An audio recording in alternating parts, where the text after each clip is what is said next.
This is Revathi. Video చూస్తున్న వారికి likes, కామెంట్స్‌తో support చేస్తున్న వారికి థ్యాంక్ యూ సో మచ్. 'ఓ ప్రేమ ఓ పగ' ఎపిసోడ్ నంబర్ 225. అందరూ హాల్లోనే తలా ఒక దిక్కున నిలబడి బొమ్మలతో ఆడుకుంటున్న ప్రభావతి గారి వైపు జాలిగా చూస్తుంటారు. శక్తి ఓ పక్కగా నిలబడి కంటతడి పెట్టుకుంటూ, ఏంటో సామ్రాట్, మా జీవితాల గురించి తలుచుకుంటే మా మీద మాకే విరక్తిగా ఉంది. మా అమ్మ ప్రేమించి పెళ్లి చేసుకుందని ఆ చంద్రమౌళి చెప్పాడంటున్నావు. మా అమ్మని ప్రేమించి పెళ్లి చేసుకున్న అతను మరి మా కోసం ఎందుకు రాలేదు అని అడుగుతుంది. తనకు కాస్త దగ్గర నిలబడ్డ సామ్రాట్ ఆలోచిస్తూ, అదే నాకు అర్థం కావడం లేదు శక్తి. కానీ చంద్రమౌళి దగ్గర కూడా నీ కన్న తండ్రి గురించి ఎలాంటి సమాధానము లేదు. అంటే నీ కన్న తండ్రి గురించి వాడికి కూడా ఏమీ తెలీదు. ఇది నిజం అంటాడు సామ్రాట్. ప్రభావతి గారు ఆ మాటలేమీ పట్టించుకోకుండా బొమ్మలతో ఆడుకుంటూ అప్పుడప్పుడు ఆది ఆది అని కామన్గా ఆ పదం కలవరిస్తుంటుంది. తను వచ్చిన దగ్గర నుంచి ఆ పదం వినటం అందరికీ అలవాటయ్యి ఆ పదాన్ని నిర్లక్ష్యంగా తీసుకుంటారు. చరిత అనుమానంగా ఆలోచిస్తూ, ఒకవేళ శక్తి, నేనిలా అంటున్నానని తప్పుగా అనుకోకు. ఇన్నేళ్ళకు కూడా నీ కన్న తండ్రి మీకోసం రాలేదంటే నీ కన్న తండ్రి మీ అమ్మగారిని ఏమైనా మోసం చేసి ఉంటాడా అని అనుమానం వ్యక్తం చేస్తుంది. చరిత మాటలకు అందరూ ఆశ్చర్యంగా చూస్తుంటే సామ్రాట్ ఆలోచిస్తూ, లేదు చరిత, నీ అనుమానం నిజం కాకపోవచ్చు. ఒకవేళ శక్తి తండ్రి మోసం చేసే వ్యక్తి అయితే అత్తయ్య గారి పేరు మీద ఉన్న ఆస్తుల కోసమైనా రావాలి కదా అంటాడు. అది కూడా నిజమే అనుకుంటారు అందరూ. కానీ శక్తికి అసలు కన్న తండ్రి ఎలా ఉంటారో తెలియకపోయినా, కన్న తండ్రి ఎలాంటివాడో తెలుసుకోవాలని తన మనసుకి అనిపిస్తూ ఉంటుంది. ఆ ఆలోచనతోనే తల్లి వైపు చూస్తుండగా, శక్తి చూపులు ప్రభావతి గారి మెడలో వేలాడుతున్న మంగళసూత్రాల మీద పడతాయి. ఆ క్షణం శక్తి దీర్ఘంగా ఆలోచించి, దగ్గరికి వెళ్ళి తల్లి మెడలో ఉన్న ఆ మంగళసూత్రాల్ని చేతిలో పట్టుకుంటుంది. ఆది, ఆది అంటూ బొమ్మలతో ఆడుతున్న ప్రభావతి చూపు మరల్చి శక్తి చేతిలో ఉన్న తన మంగళసూత్రాల వైపు చూస్తుంటుంది. శక్తి ఓ కంట తల్లిని గమనిస్తూ ఆ మంగళసూత్రాల్ని తెంపబోతుంటే అది అందరూ ఆశ్చర్యంగా చూస్తుంటారు.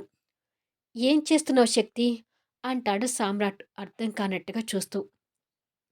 మీరెవరూ మాట్లాడకండి అన్నట్టుగా శక్తి చెయ్యి అడ్డుపెట్టి ఒక కంట తల్లిని గమనిస్తూ ఆ మంగళసూత్రాలను తెంపాలని చూస్తుంటుంది. శక్తి ఉద్దేశం అందరికీ కాస్త అర్థమై సైలెంట్గా చూస్తుంటారు. ప్రభావతి గారి చూపులు ఆ మంగళసూత్రాల మీద పడేటట్టుగా చేస్తూ శక్తి ఆ మంగళసూత్రాలను తెంపాలని చూస్తుంటే ప్రభావతి గారిలో మానసిక స్థితి సరిగ్గా లేకపోయినా ఆ క్షణం మాత్రం గుడిలో విక్రమాదిత్య గారు తన మెడలో ఆ మంగళసూత్రాలు కట్టం తెరలు తెరలుగా గుర్తొస్తుంటుంది. భర్త మీద తనకున్న అభిమానంతో మంగళసూత్రాలు దూరం అవుతుంటే తట్టుకోలేక వద్దు అని కన్నీళ్లు పెట్టుకుంటూ శక్తి చేతిలో ఉన్న ఆ మంగళసూత్రాల్ని తెంపనివ్వకుండా జాగ్రత్త పడుతుంటుంది.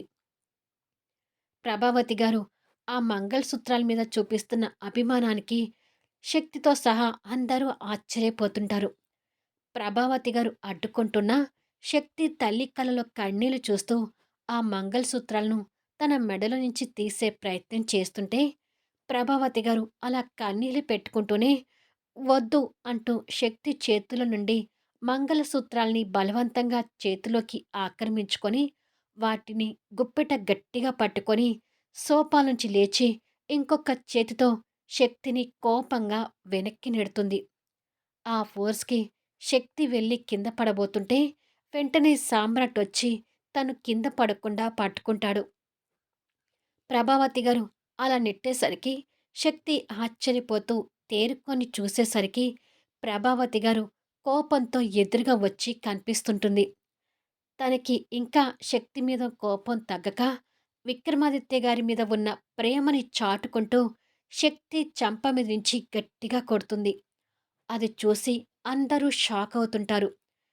ప్రభావతి గారి చేతివేలు శక్తి చెంపన ఎర్రగా పడతాయి. అప్పటికి కూడా ప్రభావతి గారి ఆవేశం చల్లారక శక్తిని ఇంకొక దెబ్బ కొట్టబోతుంటే సామ్రాట్ భార్య మీద ఆ దెబ్బ పడనివ్వకుండా శక్తిని దగ్గరకు తీసుకొని ప్రభావతి గారికి అడ్డుపడి ఆమె చెయ్యి గాలిలో ఉండగానే పట్టుకొని "ఆగండి అత్తయ్య, శక్తిని కొట్టకండి" అంటాడు. "నన్ను వదులు. ఆది కట్టిన మంగళసూత్రాల్ని తెంపాలని చూస్తున్న తనని కొట్టాలి" అంటుంది ప్రభావతి గారు కన్నీళ్లు పెట్టుకుంటూ. ఆది అనే పదానికి సామ్రాట్‌కి, శక్తికి, మిగతా అందరికి కూడా అప్పుడు అర్థం తెలుస్తూ నిర్ఘాంతపోతుంటారు. "నా ఆది కట్టిన మంగళసూత్రాల్ని నువ్వెందుకు తెంపుతున్నావు?" అంటూ ప్రభావతి గారు శక్తి మీద ఇంకా ఆవేశపడబోతుంటే, "ఆగండి పిన్నిగారు" అంటూ చరిత వచ్చి దాన్ని పట్టుకొని కాస్త దూరంగా తీసుకువెళ్తుంది. ప్రభావతి గారు ఆ మంగళసూత్రాల్ని ఆత్మీయంగా చేతిలోకి తీసుకొని చూస్తూ, "నా ఆది కట్టిన మంగళసూత్రాలు తీస్తే నేను ఊరుకోను. చంపేస్తాను" అంటూ శక్తిని చిన్నపిల్లల మనస్తత్వంతో తిడుతుంటుంది. తండ్రి మీద తల్లికి ఉన్న ప్రేమ గురించి శక్తికి అర్థమై, అమ్మ ఇన్నాళ్ళు ఆది ఆది అని కలవరిస్తుంటే ఎవ్వరికీ అర్థం కాలేదు. ఆది అంటే నా కన్న తండ్రి అన్నమాట అని అంటుంది. అక్కడ జరిగిన సంఘటనలకి రాజశ్రీ గారు కంటతడి తుడుచుకుంటూ, "అంతేకాదు శక్తి, ఇంతకుముందు చరిత ఒక అనుమానాన్ని వ్యక్తం చేసింది కదా! ఆ అనుమానంలో ఏమాత్రం నిజం లేదని మీ అమ్మగారు నిరూపించుకున్నారు. తన భర్త ఎంత మంచివాడు కాకపోతే మతిస్థిమితం లేని తను కూడా ఆ మంగళసూత్రాలు కాపాడుకోవాలని చూస్తుంది" అని అంటుంది. "అవునమ్మా! నువ్వు చెప్పింది కరెక్ట్. శక్తి కన్న తండ్రి మంచివారే కావచ్చు. అందుకే అత్తయ్య గారు అంతగా రియాక్ట్ అయ్యారు" అంటాడు సామ్రాట్. కానీ ప్రభావతి గారికి మాత్రం శక్తి మీద ఇంకా కోపం తగ్గక మంగళసూత్రాల్ని గుప్పెట పట్టుకొని శక్తిని ఇంకా ఆవేశంగానే చూస్తుంటుంది. చరిత పట్టుకుంది కాబట్టి తను అక్కడే ఆగిపోయింది కానీ అదే చరిత పట్టుకోకపోతే శక్తిని మళ్ళీ కొట్టడానికి తను సిద్ధంగా ఉంది. శక్తి కన్నీళ్లు తుడుచుకొని తల్లికి దగ్గరగా వెళ్ళబోతుంటే, "వద్దు శక్తి, అత్తయ్య గారు ఇంకా ఆవేశంలో ఉన్నారు. నిన్ను మళ్ళీ కొడతారు. కాసేపు దూరంగా ఉండు" అంటూ సామ్రాట్ తన చెయ్యి పట్టుకుంటాడు. "పర్వాలేదులే సామ్రాట్, నన్ను కొట్టేది మా అమ్మే కదా" అని చెప్పి దగ్గరికి వెళ్తుంది. ఎక్కడ మళ్ళీ శక్తిని కొడుతుందేమో అనుకొని ఈసారి చరితతో పాటు వినోద్ కూడా ప్రభావతి గారిని పట్టుకుంటాడు. సామ్రాట్ శక్తి వెనుకగా వచ్చి దగ్గరగా నిలబడతాడు. శక్తి ఆత్మీయంగా తల్లి మెడలో ఉన్న మంగళసూత్రాల్ని చేతిలోకి తీసుకుంటుంది. శక్తి మళ్ళీ ఎక్కడ ఆ మంగళసూత్రాలు తెంపబోతుందేమోనని ప్రభావతి గారు భయంతో అడ్డుపడాలని చూస్తుంటే వినోద్, చరిత తన్ని చెరువు పక్కన పట్టుకుని ఉండేసరికి శక్తిని అడ్డుకోలేకపోతుంటుంది. "నీ ఆది, అదే నాన్న కట్టిన మంగళసూత్రాలన్నీ నేనేం తెంపనమ్మా. నీ మెడలో జాగ్రత్తగానే ఉంటాయి" అంటూ తల్లి కన్నీళ్లు తుడిచి ఆ మంగళసూత్రాల్ని జాగ్రత్తగా ప్రభావతి గారి కొంగులో దాచిపెడుతుంది. దాంతో ప్రభావతి గారి ఆవేశం చల్లబడుతుంది. అది చూసి అందరూ తృప్తి పడతారు. శక్తి తల్లిని దగ్గర తీసుకొని, "ఆది ఎవరమ్మా? నీ ఆది ఎక్కడ ఉంటాడు?" అని అడుగుతుంది కన్నీళ్లు పెట్టుకుంటూ. కానీ ఆ మాటలేవి ప్రభావతికి అర్థం కాక శక్తి వైపు పిచ్చి చూపులు చూస్తుంటుంది.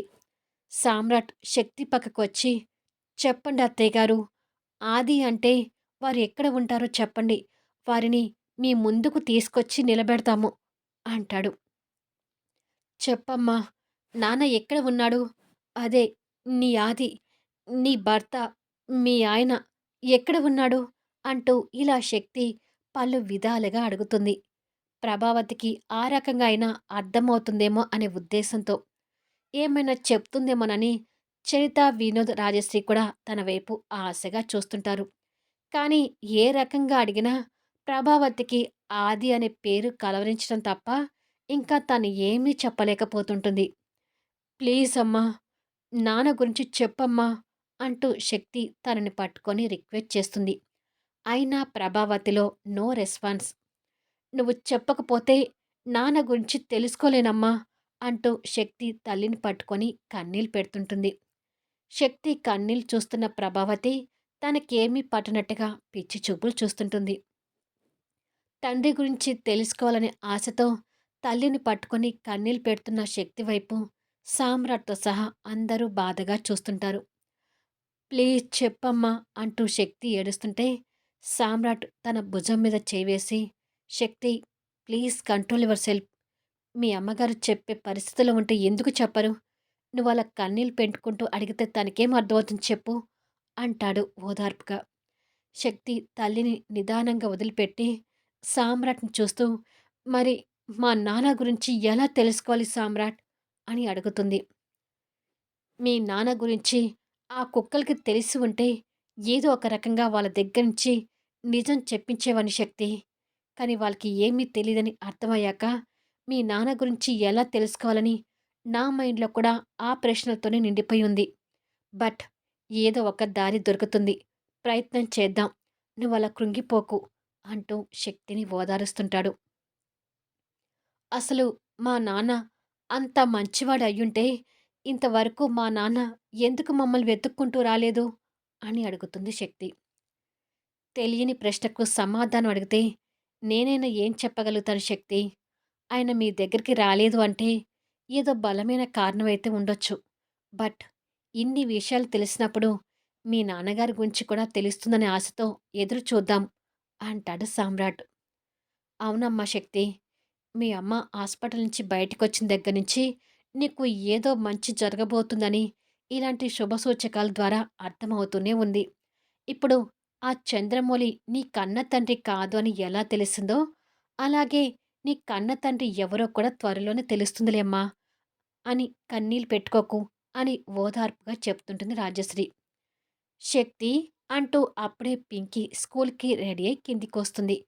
కూతుర్ని చూడగానే శక్తి కన్నీళ్ళు తుడుచుకుంటుంది. "నేను స్కూల్‌కి రెడీ అయ్యాను శక్తి" అంటూ పింకీ కిందికొచ్చి, "ఎక్కడికి వెళ్ళావు హీరో? ఉదయం నుంచి కనిపించలేదు" అని తండ్రిని అడుగుతుంది. "ఏదో పని ఉండి బయటికి వెళ్ళానమ్మా" అంటూ కూతుర్ని దగ్గరికి తీసుకొని, "పింకీకి స్కూల్ టైమ్ అవుతుంది శక్తి. తనకి టిఫిన్ పెట్టు" అంటాడు. "పింకీకే కాదు, అందరం టిఫిన్ చేద్దాం రండి. పాపం ప్రభావతి గారు కూడా కాస్త అలసిపోయినట్టుగా ఉన్నారు" అంటుంది రాజశ్రీ. ప్రభావతి పింకీని చూసి నవ్వుతుంటే పింకీ దగ్గరికి వెళ్ళి, "నిన్నొక్కసారి మా తాతయ్యకి పరిచయం చేయాలమ్మమ్మ. నువ్వు నాతో ఆడుకుంటున్నావంటే తాతయ్య నమ్మడం లేదు" అని చెప్తుంది. ఆ మాటలు విని ఏమీ పట్టనట్టుగా ప్రభావతి గారు చూస్తుంటే, "ఇప్పుడు నీకు స్కూల్ టైమ్ అవుతుంది కదా పింకీ! మీ అమ్మమ్మని మళ్ళీ ఎప్పుడైనా మీ తాతయ్యకి పరిచయం చేద్దులే. ఇప్పుడైతే టిఫిన్ చేద్దుగాని రండి" అంటూ కూతుర్ని, తల్లిని పట్టుకొని డైనింగ్ టేబుల్ దగ్గరికి తీసుకొస్తుంది శక్తి. ఇలా కాసేపటికి అందరూ కూర్చొని టిఫిన్ చేస్తుంటారు. కానీ సామ్రాట్ శక్తి మనసులో మాత్రం ఆ ఆది ఎవరో తెలుసుకోవాలని ఆతృత మాత్రం నెలకొనే ఉంటుంది. అదే టైంలో విక్రమాదిత్య గారు ప్రభావతి గారి ఫోటోకి ఎదురుగా నిలబడి కంటతడి పెట్టుకుంటూ తనతో ఉన్న జ్ఞాపకాలు గుర్తు తెచ్చుకుంటూ ఉండగా పిఏ చక్రవర్తి దగ్గర నుంచి వస్తున్న కాల్‌కి ఫోన్ రింగ్ అవుతుంటుంది. ఆ బాధ నుండి కాస్త బయటపడుతూ కన్నీళ్లు తుడుచుకొని ఫోన్ లిఫ్ట్ చేసి, "హలో" అంటాడు. "భరత్ మీ అపాయింట్మెంట్ కోసం కాల్ చేశాడు సార్. మీ సమాధానం కోసం ఫోన్ చేశాను" అంటాడు చక్రవర్తి. అతను అపాయింట్మెంట్ కోసం కాల్ చేశాడంటే ప్రాజెక్ట్ తిరిగి అతనికి ఇవ్వమని అడగటం కోసమే కావచ్చు. బట్ అతన్ని మీట్ అవ్వడం నాకిష్టం లేదు. సో, నా అపాయింట్మెంట్ అతనికి ఇవ్వకు అంటాడు కోపంగా. "సరే సార్" అంటూ చక్రవర్తి ఫోన్ పెట్టేస్తాడు. ఈడియట్! శక్తి జీవితంతో ఆడుకోవాలని చూశాడు అంటూ విక్రమాదిత్య గారు భరత్‌ని తిడుతూ ఆ ఇంటి బాల్కనీలోకి వస్తాడు. విక్రమాదిత్య గారికి పింకీతో ఆడుతున్న ప్రభావతి గారు వెనక నుంచి కనిపిస్తుంటుంది. శక్తి వాళ్ళమ్మ తనే అనుకుంటా అని అనుకొని విక్రమాదిత్య గారు తననే చూస్తుంటే ప్రభావతి గారు ఒక చిన్న పిల్లలాగా పింకీతో ఆడటం ఆయన చూస్తూ పాపం ఎందుకు తన అలా అయిపోయిందో అని అనుకొని బాధపడుతుంటాడు. మళ్ళీ నెక్స్ట్ వీడియోలో కలుద్దాం. విక్రమాదిత్య గారు ఇప్పుడు భార్యని చూస్తాడా? విక్రమాదిత్య గారే తన కన్న తండ్రి అని శక్తి తెలుసుకోగలుగుతుందా? భరత్ ప్రాజెక్ట్ దక్కించుకోవడానికి చేస్తున్న ప్రయత్నాలు ఫలిస్తాయా? అద్భుతమైన కథనంతో ఆసక్తికరంగా సాగిపోయే కథా వీడియోస్‌ని మిస్ కాకుండా చూడండి. కథ నచ్చితే లైక్ చేయండి, కామెంట్ షేర్ చేయండి, సబ్స్క్రైబ్ చేసుకొని ఛానల్ షేర్ చేస్తూ సపోర్ట్ చేయండి. Thanks for listening.